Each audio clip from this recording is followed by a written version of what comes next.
I'm looking for a field that's wrong. I'm looking for something in the board layout that there's a design mistake that doesn't make sense.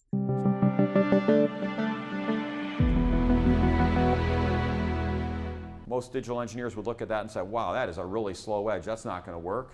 How do I make it go faster? Let's go add some more harmonics. So the picture on the right, we've got the first, the third, the fifth, the seventh, and the ninth, and we see the edge time. Wow, that's quite a bit faster. Distribution of that current doesn't look right.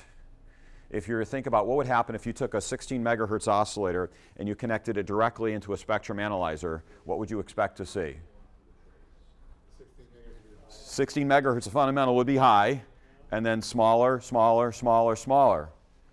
What is going on here? That's not what's happening. It's small, bigger, bigger, bigger, big. So they asked the folks at the University of Missouri-Rolla to help them understand what the heck was going on. So the result was a really long research paper, and what I've done is taken the kernel of one of the important ideas out of that paper to show to you, because we have had customers with exactly this problem, and it's a sneaky problem if you're not paying attention. It's easy to avoid if you are paying attention, if you use good design practices.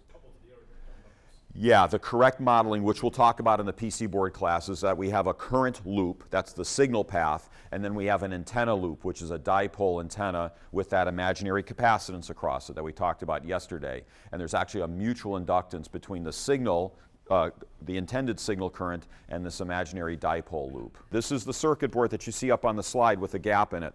So I'm going to connect this wire to the ground plane of the circuit board. You ask a college student, you ask a high school student how much current is flowing on this wire.